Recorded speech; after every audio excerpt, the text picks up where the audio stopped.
अस्सलामुअलैकुम गाइस। तो कैसे उम्मीद करता हूँ सब लोग ठीक होंगे। तो गाइस ये वाला ट्रेंड के ऊपर आप भी अपनी फ़ोटोज़ लगा सकते हैं, बहुत ही आसान तरीका है। तो आज की इस वीडियो के अंदर मैं आपको बताने वाला हूँ। तो सबसे पहले आपको एक लिंक मिलेगी, सिंपल आपने लिंक पे क्लिक करने से पहले आपने चैनल को सब्सक्राइब कर देना है। अगर आप सब्सक्राइब करेंगे तो लिंक ओपन होगी, अगर नहीं करेंगे तो लिंक ओपन नहीं होगी। उसके बाद आपको पास लिंक आ जाएगी, लिंक पे क्लिक करेंगे, उसके बाद यूज़ टेम्पलेट के ऑप्शन पे आ जाएंगे तो ये आपको वेबसाइट के अंदर ले जाएगा।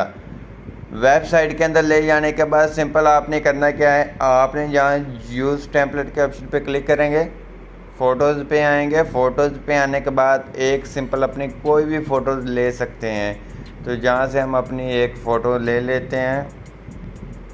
तो फ़ोटो लेने के बाद आपको चेक करवाते हैं। तो सिंपल हम आते हैं गैलरी में से, एक हमने फ़ोटो ले ली है तो उसके बाद ये इस तरह से हो जाएगा। तो जैसा कि आप देख रहे हैं ये इस तरह से। उसके बाद आपने एक्सपोर्ट करना है, जहाँ एक्सपोर्ट के ऑप्शन पे आएंगे, यहाँ सेव शेयर के ऑप्शन पे आकर इसको एक्सपोर्ट कर लेंगे अपनी गैलरी के अंदर। तो आई होप आपको हमारी वीडियो अच्छी लगी होगी। वीडियो अच्छी लगी प्लीज़ वीडियो को लाइक करना, चैनल पे नए आए तो चैनल को लाजमी सब्सक्राइब कर देना।